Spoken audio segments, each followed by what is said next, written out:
வேவும் தொலைக்காட்சி நேயர்களே, மீண்டும் ஒரு நிலைக்கும் நிமிடங்கள் நிகழ்ச்சியில் உங்களை சந்திப்பதில் நான் மகிழ்ச்சி அடைகின்றேன். வணக்கம்.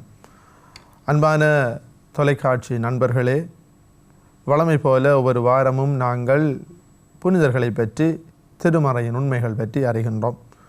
புனிதர்கள் நம்முடைய வாழ்வினுடைய எடுத்துக்காட்டுகள். அவர்கள் நமக்கு முன் வாழ்ந்து நாம் எவ்வாறு கடவுளை அன்பு செய்து பரலோகத்திற்கு செல்ல வேண்டும் என்பதை நமக்கு வாழ்க்கை அனுபவங்கள் மூலமாக சொல்லித் தந்தவர்கள். அதன் அடிப்படையிலே இந்த மாதத்திலே மிகவும் முக்கியமான சில புனிதர்களை பற்றி நாங்கள் திருவழிபாட்டிலே கொண்டாடுகின்றோம். அவர்களிலே மிகவும் முக்கியமான ஒருவர், நாம் வாழுகின்ற காலத்திலே நம்மோடு கூடவே வாழ்ந்தவர், இன்று அனைவருடைய நாவிலும் தவழ்கின்ற ஒரு புனிதரை பற்றி நான் உங்களோடு பேசிக்கொள்ள விரும்புகின்றேன். இவருக்கு பல விருதுகள் கிடைத்தன. 1970 சிறந்த சமூக சேவகர் என்றும், 1979 அமைதிக்கான நோபல் பரிசும், 1980 இந்தியாவின் சிறந்த குடிமக்கள் விருது, பாரத ரத்னா என்கின்ற விருது, இவ்வாறு பல விருதுகளுக்கு சொந்தக்காரர் புனிதை ஒருவரை நாங்கள் இன்றைய நாளிலே காணவிருக்கிறோம். இவர் பிறர் அன்பின் பணியாளர் சபையை ஆரம்பித்தார். இவர் இறக்கின்ற பொழுது 1997 இந்த சபையானது 123 நாடுகளுக்கு பரவி 610 தொண்டு நிறுவனங்களாக இயங்கி வருகிறது. இவர் உருவாக்கிய இந்த சபை வழியாக உலகினுடைய பல பாகங்களிலும் இயேசுவினுடைய அன்பு, அவர் சிலுவையிலே கூறிய தாகமாய் இருக்கிறது என்கின்ற அந்த வார்த்தையினுடைய நிறைவு இன்று வரை வாழப்பட்டு வருகிறது. எனவே இப்படியான முக்கியத்துவம் வாய்ந்த இந்த புனிதர் யார்? ஒரு நாள் புழு தின்ற மனிதன் ஒருவரை இவர் சந்தித்து, அவரை கழுவி நல்ல ஆடை அணிவித்து மருந்து போட்டு இவ்வாறு அவரை கவனித்து வந்தார். புழுத்தின்ற மனிதன் சாவதற்கு முன், நான் உண்மையாகவே பரலோக மகிழ்ச்சியை கண்டுகொண்டேன் என்று அந்த புனிதையிடம் எடுத்து கூறினார். அது யாரும் அல்ல, நாம் அனைவரும் அன்போடு அழைக்கின்ற அன்னை தெரேசா. ஆக்னஸ் என்று இருந்த தன்னுடைய பெயரை லொரேட்டோ சபையிலே முதல் வாக்குத்தத்தம் பெறுகின்ற பொழுது, லிசியாவின் தெரேசா என்கின்ற மறைபரப்பு நாடுகளின் பாதுகாவலியாக இருக்கிற அந்த தெரேசாவின் பெயரை தானும் எடுத்துக்கொள்ள வேண்டும், வைத்துக்கொள்ள வேண்டும் என்று அந்த பெயரை தனக்குள்ளே சூடிக்கொண்டவராக இந்த அன்னை உலகிலே வலம் வர ஆரம்பிக்கிறார்.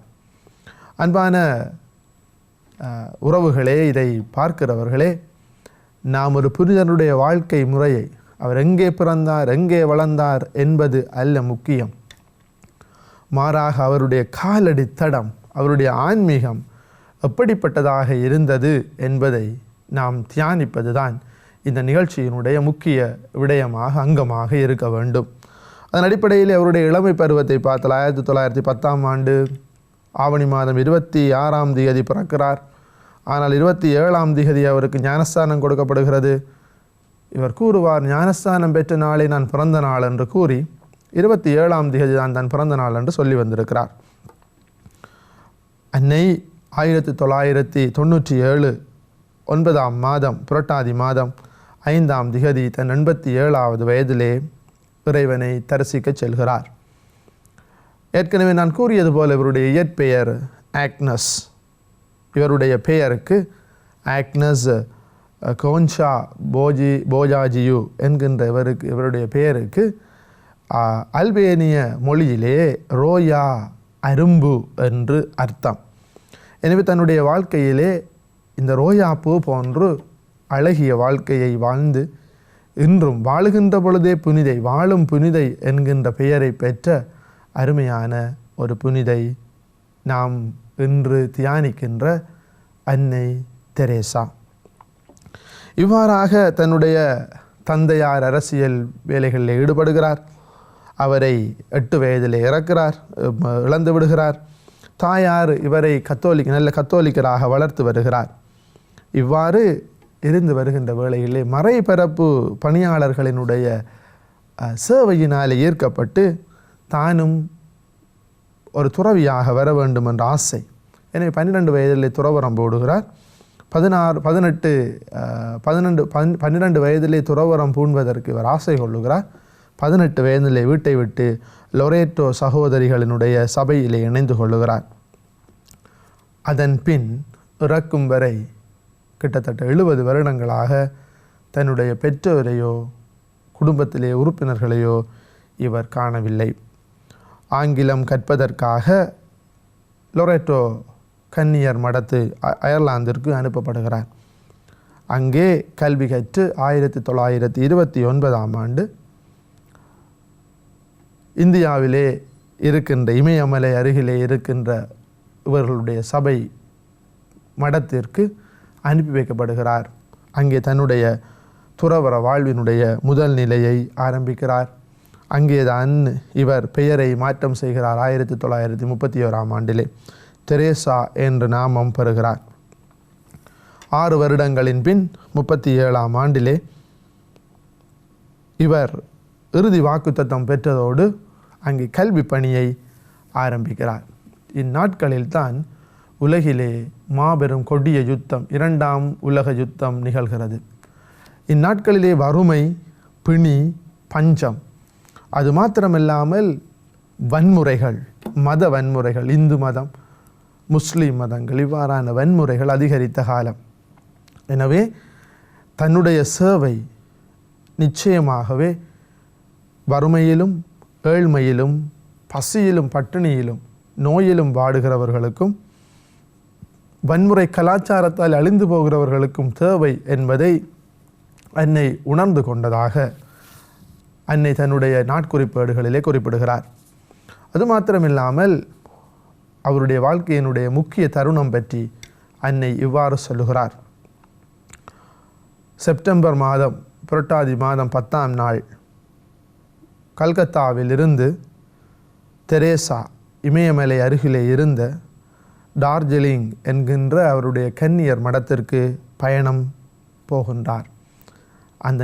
அந்த நேரத்திலே அவர் அந்த ரயில் பயணத்திலே அவர் கண்டுகொண்ட அந்த காட்சிகள், அங்கே கைவிடப்பட்ட நிலையிலே இருந்த குடும்பங்கள், அழுகுரல்கள், இவற்றை தாங்க முடியாத அன்னை தன்னுடைய வாழ்விலே அழைப்பினுள் அழைப்பு, கால் விதின் த கால் என்று அவர் தான் உணர்ந்து கொண்டதாகவும், அது தொடர்பாக தன்னுடைய குறிப்பேட்டிலே நான் கன்னியர் மடத்தை விட்டு வெளியேறி ஏழைகள் மத்தியில் வாழ்ந்து கொண்டே அவர்களுக்கு உதவ வேண்டும், அது ஒரு கட்டளை, அதனை தவறுவது இறை நம்பிக்கையை மறுதளிப்பதற்கு ஒப்பானது என்று இவர் தனக்குள்ளே உணர்ந்தவராக 1948இல் ஏழைகள் சேவைக்காக வெளியே வந்து உடை மாற்றம் செய்கிறார். தன்னுடைய லொரெட்டோ சபை ஆடையை மாற்றிக்கொண்டு அதற்கு பதிலாக பட்டாலான நீல கரை பிடித்த அந்த ஆடையை அணிந்து கொண்டு அவர் வெளியிலே குடிசையாக சென்று வறியவர்களை சந்தித்து அங்கே இருந்தவர்களுக்கு உதவ ஆரம்பிக்கிறார். இக்காலத்தில் அன்னை இந்தியாவிலே ஓப்பன் ஏர் ஸ்கூல் என்று சொல்லக்கூடிய வெளிக்களத்திலே இருக்கக்கூடிய மிகப்பெரிய பாடசாலையை ஆரம்பித்து அங்கே மாணவர்களை கொண்டு வந்து அந்த மாணவர்களுக்கு இலவசமாக கல்வி புகட்ட ஆரம்பிக்கிறார். இது பலருடைய கவனத்தை ஈர்க்கிறது. இதனால் பலரும் விசேடமாக இந்தியாவினுடைய உயர் அதிகாரிகள், பிரதமர்கள் இவர் பற்றி அறிந்து கொள்ளுகிறார்கள். உதவிகள் வருகிறது. அன்னை இந்நாட்களிலே சந்தோஷமாக இருந்ததாக அவருடைய நாட்குறிப்பேடுகளிலே இல்லை. அவர் நாட்குறிப்பேட்டிலே சொல்லுகிறார், முதல் வருடம் துன்பங்கள் நிறைந்ததாக இருக்கிறது. வருமானம் இல்லாத காரணங்கள், எவ்வாறாவது உணவு கொடுக்க வேண்டும் என்ற ஆவல், ஏனைய பொருட்களை எவ்வாறு வாங்குவது என்பது, யாசிக்க வேண்டும், பிச்சை எடுக்க வேண்டும், இவ்வாறாக எவ்வாறு இதை நடத்துவேன் என்கின்ற சந்தேகம், தனிமை, கன்னியர் மடத்தில் வசதிகள் இல்லை, சலனமும் என்னுடைய வாழ்விலே ஏற்பட்டது என்று அவர் இவ்வாறு கூறுகிறார். இவ்வாறு ஒரு நாள் இவர் யாசிக்க பிச்சை எடுக்க செல்லுகிறார். பிச்சை எடுக்க செல்லுகின்ற பொழுது இவரோடு கூடவே இவர் சபையை உருவாக்கிய பொழுது, பிறரன்பு பணியாளர் சபையை உருவாக்கிய பொழுது அங்கே 13 பேர் இவரோடு இருந்தார்கள். எனவே இவர்கள் வளமையாகவே பிச்சை எடுக்க செல்வது வளமை. ஒரு நாள் ஒரு கடைக்காரனிடம் சென்று பிச்சை கேட்கிறார். கேட்கின்ற பொழுது, கரத்தை நீட்டி பிச்சை கேட்கின்ற பொழுது, அவர் வாயிலே வெற்றிலை சப்பிக்கொண்டிருந்தவர் அந்த வெற்றிலை சாற்றை உமிழ்ந்து விடுகிறார். எதற்கும் தயங்காத அன்னை அதை மறைத்துவிட்டு அந்த கையை எடுத்துவிட்டு, அடுத்த கையை இது எனக்கு இருக்கட்டும், பசியாலே வாடுகிறவர்களுக்கு நீங்கள் ஏதாவது தாருங்கள் என்று அடுத்த கையை நீட்டுகிற பொழுது அவர் பெருந்தொகையான பரிசையும் உணவுப் பொருட்களையும் வழங்கியதாக நாங்கள் பார்க்கிறோம். எனவே எவ்வளவு சவால்கள் தளர்ச்சிகள் வந்தாலும் ஒருபோதும் தன்னுடைய பாதையிலே தளர்ந்து விடாமல் அன்னையினுடைய புனித பட்டத்திற்கான முயற்சிகள் 5 வருடங்களின் பின் ஆரம்பிக்க, பழமையாகவே ஒரு இறந்ததன் பின் ஒரு புனிதரை ஒரு மனிதரை புனிதராக மாற்றுவதென்று சொன்னால் 5 வருடங்களின் பின் தான் அந்த நிலையை ஆரம்பிப்பார்கள், புனித பட்டத்திற்கான அந்த ஆரம்ப வேலைகளை. எனவே அன்னையினுடைய இந்த வேலைகளை ஆரம்பிக்கின்ற பொழுது அன்னையினுடைய வாழ்க்கையிலே, தெரேசாவினுடைய வாழ்க்கையிலே இருந்த இருண்ட காலம், கடவுளை சந்தேகித்த நாட்கள், இவ்வாறு பல கேள்விகள் எழுந்திருக்கிறது. தனக்குள்ளே தானே கேள்விகளை கேட்டிருக்கிறார். அதை அவர் பல கடிதங்களிலே அவர் எழுதி அனுப்பியிருக்கிறார். 66 வருடங்களாக பல கடிதங்களை அவர் எழுதி அனுப்பியிருக்கிறார். அது மாத்திரமில்லாமல் அன்னை தெரேசா நீண்ட காலம் அவதிப்படுகிறார். 10 வருடங்களாக இந்த இருண்ட காலம், நைட் ஆஃப் நத்திங்னஸ், இந்த காலம் பலருடைய வாழ்க்கையிலே வந்திருக்கிறது. புனித அவில்லா தெரேசாவின் காலத்தில் வந்திருக்கிறது, லிசியா நகர் தெரேசாவின் காலத்தில் வந்திருக்கிறது. நைட் ஆஃப் நத்திங்னஸ், அதாவது ஒன்றுமில்லாத இரவுகள் நம்முடைய வாழ்க்கையிலும் இருக்கிறது. கடவுளை தேடி போகிறோம், சபம் செய்கிறோம், ஆனால் வறுமை, ஒன்றுமே இல்லாத ஒரு நிலை, ஆண்டவரை சந்தேகிக்கின்ற நிலை, ஏனென்ற கேள்வி வருகின்ற நிலைகள், இவ்வாறான நிலைகள் நமக்குள்ளும் இருக்கிறது. சில சந்தர்ப்பங்களிலே வருகிறது. அந்த நேரங்களில் கடவுளுடைய பராமரிப்பு நமக்கு இருக்கிறது. அது மாத்திரமில்லாமல் கடவுள் நம்மை அதிகமாக அன்பு செய்கிறார். நாமே பதில் காண வேண்டும் என்று கடவுள் நம்மை விரும்புகிறார். அவ்வாறான நாட்கள் தான் அவை. எனவே இந்த இருண்ட நாட்களிலே, இந்த நைட் ஆஃப் நத்திங்னஸ், இந்த இருண்ட காலம் இவ்வாறு தொடர்ந்து கொண்டிருக்கிறது. ஆனால் 10 வருட அவதியின் பின் திருத்தந்தை 12ஆம் பயசனுடைய ஆன்ம இளைப்பாற்றிக்கான திருப்பலியிலே கலந்து கொண்டதன் பின் தான் அந்த நைட் ஆஃப் நத்திங்னஸ், அதாவது இருண்ட கால அனுபவத்தில் இருந்து அன்னை விலகியதாகவும் தான் குணமடைந்ததாகவும், அதன் பின் 5 வாரங்கள் மாத்திரமே அது தொடர்ந்திருந்ததென்றும் அதன் பின் மீண்டும் பழைய நிலைக்கு தான் திரும்பியதாகவும் இந்த அன்னை குறிப்பிடுகிறார். எனவே இவற்றை புனிதப்பட்ட அந்த ஆய்வுகளின் பொழுது இவர்கள் ஆராய்ந்து பார்க்கிறார்கள்.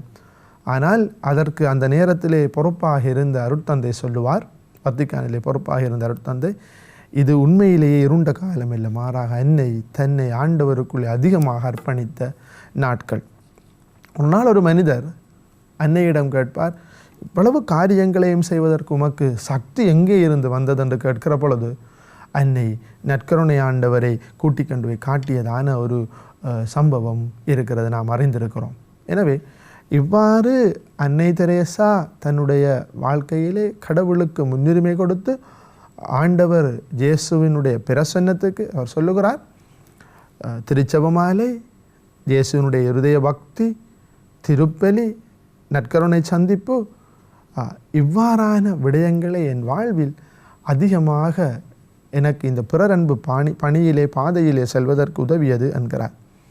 இது குறித்து 2ஆம் அருளப்பர் இவர்கள் கூறுகிறார்கள், 20ஆம் நூற்றாண்டிலே வாழ்ந்த தலை சிறந்த 2 நண்பர்கள். யார்? 2ஆம் அருளப்பர் சின்னப்பர் புனித அன்னை தெரேசா. இவர்கள் 2 பேரும் ஒருவரை ஒருவர் சந்திக்கிறார்கள். சந்திக்கின்ற பொழுது இவருடைய இறுதி நாட்கள், இறுதி சந்திப்பிலே அன்னை தெரேசாவிற்கு மாரடைப்பு வருகிறது. அதன் பின் தான் அவர் மிகவும் பலவீனப்படுகிறார். அது ஒரு புறம் இருக்க, 2ஆம் அருளப்பர் சின்னப்பர் அன்னை தெரேசா குறித்து இவ்வாறு சொல்லுகிறார்: பிறர் அன்பு பணி செய்ய அன்னை தெரேசாவிற்கு எங்கிருந்து பலம் வந்தது? அது செபம், கிறிஸ்துவை, இறை வார்த்தையை, இயேசுவினுடைய திரு இருதயத்தை தியானித்து அதிலே இருந்து அவர் வளம் பெற்றார். ஆன்ம வாழ்வில் சவாலும் சந்தேகங்களும் விசுவாச போராட்டமும் இருந்தன. ஆனாலும் அனைத்தையும் வெற்றி கொண்டார் என்று புனித 2ஆம் அருளப்பர் சின்னப்பர் அவர் பாப்பானவராக இருக்கிற பொழுதே அன்னையை பற்றி கூறியிருக்கிறார். இவ்வாறாக பல ஆண்டுகள் போராட்டங்கள், ஆன்மீக போராட்டம் மேற்கொண்டார். உள ரீதியிலே போராட்டங்களை மேற்கொண்டார். பல கடிதங்களை எழுதினார், பலவீனமான கடிதங்களை எழுதினார், இயலாமை பற்றி எழுதினார். அனைத்திற்கும் ஆண்டவரிடமிருந்து பதில் பெற்றுக்கொண்டார். ஆன்மீக இயக்குநர்கள் வரை வழிநடத்தி வருகிறார்கள். இவ்வாறாக இருக்கின்ற பொழுது எவ்வாறு தான் அன்னை தெரேசாவினுடைய பணிகள் அமைந்திருந்தாலும் புனித 16ஆம் பெனடிக்ட் திருத்தந்தையாக இருந்தவர் சொல்லுகிறார், கடவுள் அன்பாயிருக்கிறார் என்கின்ற அவருடைய அந்த கடிதத்திலே சொல்லுகிறார், அன்னை செபநேரம், தியானம், விவிலிய வாசிப்பு இவற்றை ஒருபோதும் தன்னுடைய வாழ்விலை கை கொள்ள மறுத்ததில்லை. அனைத்தையும் கொண்டு வாழ்ந்தார். அது மாத்திரமில்லாமல் பிரான்சிஸ் அசிசியாரை பின்பற்றி நற்கருணைக்கு பின் சொல்லுகின்ற செபத்தை அனுதினமும் சொல்லி வந்தார். இவ்வாறாக அன்னை தெரேசா பலருக்கு எடுத்துக்காட்டாக வாழ்ந்து வருகிறார். அன்னையுடைய வாழ்விலே நிகழ்ந்த ஒரு சில முக்கியமான சம்பவங்கள், அவற்றிலே தான் ஒரு நாள் அந்த பகுதியிலே, ஒரு ஊர் பகுதியிலே வாழ்ந்த ஒரு ஒரு ஒரு குருவானவர் வழியாக அறிந்து கொள்ளுகிறார். ஒரு இல்லத்திலே, ஒரு இந்து குடும்பத்திலே 8 குழந்தைகள் பசியால் வாடுகிறார்கள். எனவே அன்னை உடனடியாக அரிசியை எடுத்துக்கொண்டு அந்த குறிப்பிட்ட வீட்டிற்கு செல்லுகிறார். அந்த வீட்டுக்கு சென்று அங்கே அன்னை அந்த உணவு அந்த அரிசியை கொடுக்கிறார். அங்கே இருந்தவர்கள் எல்லோருமே சந்தோஷத்திலே மூழ்குகிறார்கள். ஆனால் உடனடியாக அந்த இந்து பெண் அந்த அரிசியை 2ஆக பிரித்து கொண்டு உடனுக்குடன் ஓடி சென்று மீண்டும் திரும்பி வருகிறார். நீ எங்கே சென்று வருகிறாய் என்று கேட்ட பொழுது அன்னைக்கு பதில் சொல்லுகின்ற பொழுது அந்த பெண், இந்து பெண் சொல்லுவார், அருகிலே முஸ்லீம் மதத்தைச் சேர்ந்த இன்னும் ஒரு குடும்பம் பசியால் வாடுகிறது. எனவே நான் அவர்களுக்கு அரிசியிலே பாதியை கொடுக்க போனேன் என்று. வறுமையிலே வாடுகின்றார்கள் 8 பிள்ளைகள். அதை தனக்கென்று வைத்திருக்காமல் வறுமையிலும் வளமையாக வறுமையிலும் பகிர்தலை கற்றுக் கொடுத்தார். எனவே அந்த பெண்ணினுடைய வாழ்க்கை அவருக்கு மிகவும் ஒரு உற்சாகமாகவும் அதே வேளையிலே கடவுளின் அன்பை பற்றி சிந்திக்கவும் அழைத்தது என்று அன்னை கூறுகிறார். அது மாத்திரமில்லாமல் ஒரு நாள் இவர் பயணம் செய்து கொண்டிருக்கிற பொழுது ஒரு மனிதன் இவரை கண்டு, ஒரு கையில்லாத மனிதன் இவரை கண்டு இவருக்கு $15 கொடுப்பார் பரிசாக. அவர் கொடுத்துவிட்டு சொல்லுவார், உங்களுடைய அன்பு சேவையின் நிமித்தம் நான் வருகின்ற வாரங்களிலே புகைப்பிடித்தல், சிகரெட் குடிக்க மாட்டேன். எனவே அந்த மணியை, அந்த காசை நான் உங்களுக்கு தருகிறேன் என்று அதை கொடுத்தார். அன்னையினுடைய வாழ்விலே நடந்த இன்னும் ஒரு அற்புதமான சம்பவம் என்னவென்று சொன்னால், அன்னைக்கு நோபல் பரிசு கிடைத்தது. எனவே அன்னை தெரேசா அவர்கள் பெரியதொரு விருந்தை ஆயத்தம் செய்தார்கள். ஆனால் அன்னை தெரேசா விருந்திற்கு சென்று சொல்லுவார், என்னை விட எத்தனையோ பேர் வறுமையாலே வாடுகிறார்கள், என்னோடு இருக்கிறவர்கள் பசியினாலே இருக்கிறார்கள். எனவே நான் இந்த உணவை உண்ண மாட்டேன், அதற்குரிய செலவை நீங்கள் தாருங்கள் என்று சொல்லி அந்த உணவுக்கான செலவை பெற்று அவர் தன்னோடு இருந்தவர்களுக்கு அதை வழங்குகிறார். எனவே இவ்வாறாக அன்னை தெரேசாவினுடைய வாழ்விலே பல சம்பவங்கள், அன்னை தெரேசா கடவுளுக்குள்ளே எவ்வாறு ஐக்கியமாக வாழ்ந்தார் என்று நாங்கள் அறிகின்றோம். இவ்வாறு 1997 ஆண்டு புரட்டாதி மாதம் 5ஆம் திகதி அன்னை தெரேசா ஆண்டவனை காண்பதற்காக செல்லுகிறார். அந்த நேரத்தில் நிர்மலா என்கின்ற சகோதரியிடம் பொறுப்பை கொடுத்துவிட்டு அவர் இறைவனை காண செல்லுகிறார். அதன் பின் பல இடங்களுக்கும் நாடுகளுக்கும் சபை பரவுகிறது. அது மாத்திரமில்லாமல் அன்னை இறந்ததன் பின் 2 முக்கியமான புதுமைகள் நடந்தன. ஒன்று 2002ஆம் ஆண்டு மோனிகா என்கின்ற ஒரு பெண்ணினுடைய வயிற்றிலே இருந்த கட்டி அன்னையினுடைய பதக்கத்தை வயிற்றிலே வைத்து சவித்த பொழுது அது சுகம் பெறுகிறது. அது புனிதப்பட்டதற்கான ஒரு அனுமதியாக அமைகிறது. அதே போலதான் மூளையிலே கட்டி இருந்த பிரேசில் நகரிலே இருந்த ஒருவர் அந்த கட்டி சுகமடைந்ததாகவும், அதன் பின் மறைந்த திருத்தந்தை 16ஆம் பெனடிக்ட் அவரை திருநிலைக்கு உயர்த்தியதாகவும், முத்திப்பேறு பெற்ற நிலைக்கு உயர்த்தியதாகவும் நாங்கள் அறிகின்றோம். இதன் பின் நடைபெற்ற சில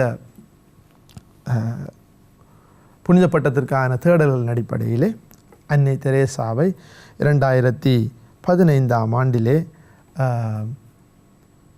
புனித நிலைக்கு உயர்த்தியதாக நாங்கள் அறிந்து வருகின்றோம். எனவே அன்னை தெரேசா